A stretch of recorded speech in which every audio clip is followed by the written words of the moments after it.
Shankar Selu channel पर आप सबका स्वागत है।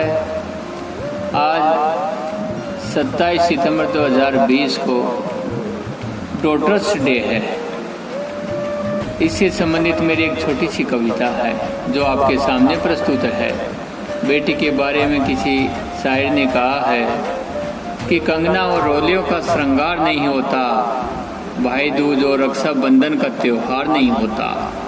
कंगना और रोलियों का श्रृंगार नहीं होता, भाई दूज और रक्षाबंधन का त्योहार नहीं होता। रह जाते आपके और हमारे खुशों अगर घर में बेटियों का अवतार नहीं होता, अगर घर में बेटियों का अवतार नहीं होता। बेटी और बेटे में समानता पूरी तरह से अभी समाज में नहीं आ पाई है। उसी से संबंधित मेरी एक छोटी सी कविता है कि हम बेटे के जन्मदिन को बड़े धूमधाम से मनाते हैं, लेकिन बेटी के जन्मदिन को भूल जाते हैं। उसी दर्द को मैंने इस कविता में व्यक्त किया है कि पिता से फोन पर बात करते करते बेटी की आंखें भर आई थी। हालांकि उसका सवाल कठिन था, मगर समाज की कड़वी सच्चाई थी। हालांकि बेटी की जुबान कांप रही थी, फिर भी वह पिता के दिल को नाप रही थी। उसके मन में एक सवाल फंस रहा था, बेटे बेटी का अंतर उसको डस रहा था, बेटे बेटी का अंतर उसको डस रहा था। बेटे का जन्मदिन मनाने के बाद जब पिता को बेटी की जन्म तारीख याद नहीं आई थी, तब फोन पर बात करते करते बेटी की आंखें भर आई थी, बेटी की आंखें भर आई थी। पिता सोचने लगा, कौन सच्चा कौन है झूठा, क्या समाज आज भी है बेटियों से रूठा।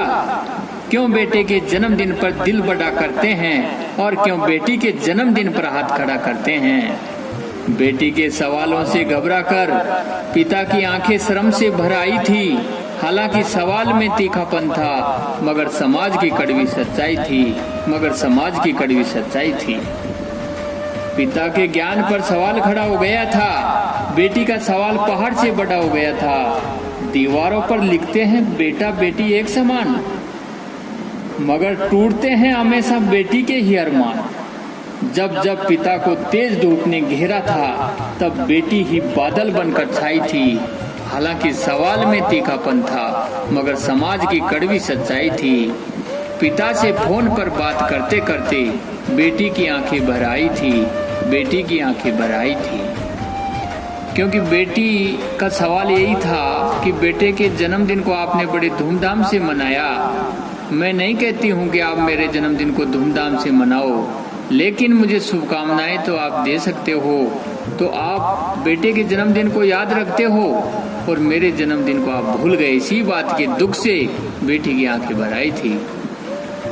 पिता को अपनी गलती का एहसास हो चुका था, इसलिए अंत में पिता कहता है कि पिता अपनी गलती मान चुका था, बेटी का जन्मदिन मनाने की ठान चुका था।